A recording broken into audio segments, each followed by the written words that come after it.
So, hello guys, even though I say hello at the beginning of the video you're about to see, I thought I'd say hello, because I forgot a bit. We've got some more Land Rover videos as well, because Carl's got the other GoPro, so we've got some Land Rover stuff coming up as well. I think wheel bearings and shocks.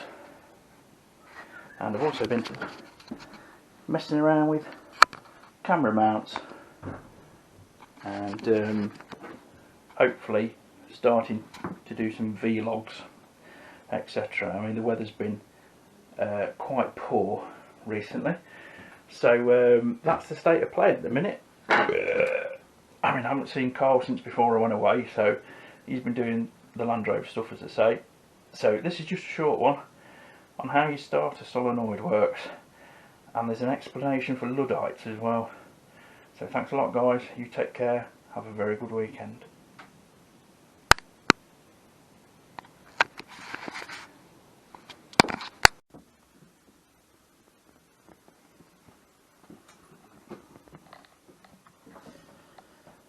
It's alright, I just had to move to see if we could actually see anything.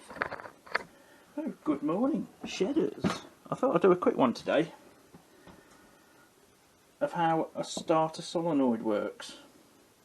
So as you know, I replaced the one on the ZX10, so we'll just get it together. And it looks, well, it looks a lot neater than that, but that's the small package. And then you'll have, this is orientated, that goes away from the bike, this is towards the frame usually, and basically what's in here is a winding with, for want of a better word, a piston. And what happens is, obviously you have a B and an M. That tells you which way round it goes. Battery, motor. It's a fused connection, usually 20 to 30 amps, and that depends on what type of engine it's meant for. So for example, if it's a high compression 4-cylinder, you'll probably get a 30 amp. If it's a lower compression, a 20 amp, because the resistance isn't there. Big singles might have 15 or 20 or something like that. But what happens is, there is a winding in here with a piston. In this top part there's a temporary switch, which I'll show you in a moment. And what happens is, this always has 12 volts, but it can't pass through to the motor if it's in good condition. And what happens is, with these wires here, you'll have an ignition feed, and you'll have a command wire from your starter button that goes there, and obviously you have a ground, and the other, I don't know because I didn't look, but it's a fused connection. And what happens is, when you turn the ignition on, you get power to the solenoid, but the solenoid won't activate unless it gets the signal from the starter. So what happens is, when you press your starter, it energises the coil in here.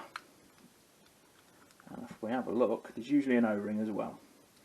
If we have a look, that was my button. There's a temporary switch at the top. This is where the small windings attach, and they're very small. They're not hair thin, but they're really, really small wires in the windings, and they attach up to there to the posts. And what happens is, when it's energised, it forces the piston up and makes a temporary connection. So when you release the starter, that then goes back, and this just goes back into its ready state. So that's all there is to the top. There's usually an O-ring, keep the weather out. These basically are non-serviceable. Once you've opened them, 9 times out of 10 you'll break these wires, because they're very, very thin. So you know, for the sake of 10-15 quid, just replace it. It's just easy. They're all generic anyway. All this forms is a fused bridge, and obviously the command from the starter. But see, all this, that comes off as well. There you go. So that's all that is. But you can see the corrosion on it, look. And when you start getting corrosion on these, this is when you start having problems, because this needs the full tooch of the 12 volts to work. When you haven't got the full 12 volts, that's when you hear the relay clicking. How many times have you pressed the start button and it's gone brrr? That's the sound of this coming up and down, because the voltage isn't there to sustain it, to actually give it the oomph to do it. And it sits in a spring, but you can see the contact point on it. It's nice and warm there. The insides of these, unless you're very unlucky, will usually be immaculate. So you've got the piston, which acts as a switch. You've got the spring. They're all of a similar design. I don't know whether you can see, but at the bottom there is actually another metal plate, which has moved, but that's usually central with this. But inside here is the winding, and you can see how thin the wires are, look. But that's the winding inside. I don't know whether I'll be able to get that out actually. Let me have a go. We'll get my smallest set of pliers. Let's have a look. No, she's not coming. Because you have to, you sort of have to peen these sides out to get it out anyway. But that is the winding.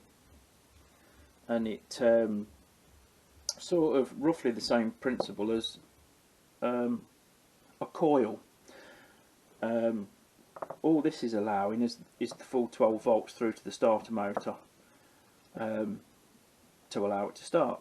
Of course, if you use a kickstart, if you've got electric start and kickstart, when you're using a kickstart, when you put the ignition on, the ignition circuit is live. The only thing it's not doing is it's not going through this to the starter motor, because you don't need it. It just bypasses it. But obviously this is the original, so this is 30 years old. It has corrosion on it. I've replaced it with another one.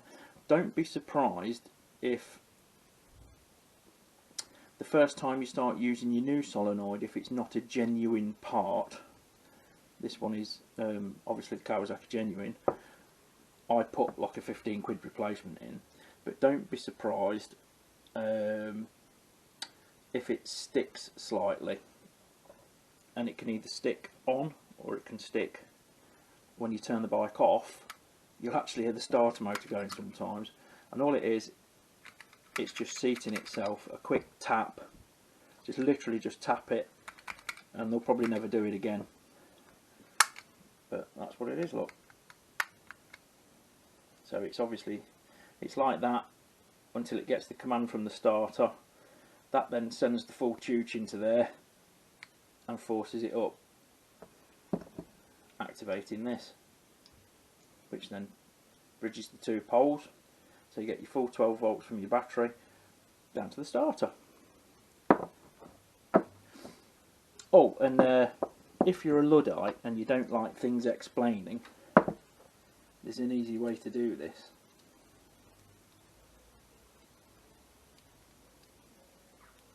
If you want to get this on the right way, I've just took the bleeding thing apart. Right, if you're a Luddite and you don't like things explaining, what happens is there's a little pixie in here with a handheld dynamo. And what happens is when you press the starter button, it gives him a small electric shock and he starts winding the dynamo. And then when he's got the full tooch, it starts to bite. End of. I think that explained it satisfactorily enough. Oh yeah, the other thing I forgot, what I'm going to replace is the grips. I've got these Oxford Fat grips. I think they come from M&P via eBay.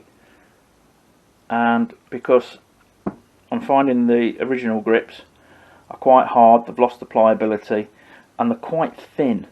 And I'm having, you know, even after like 40 miles, I'm quite uncomfortable. So I've got these Oxford Fat Grips, and I'll fit them in another video, and we'll go from there. Thanks a lot, guys. Have a good weekend. Be good to yourselves. Ta-da.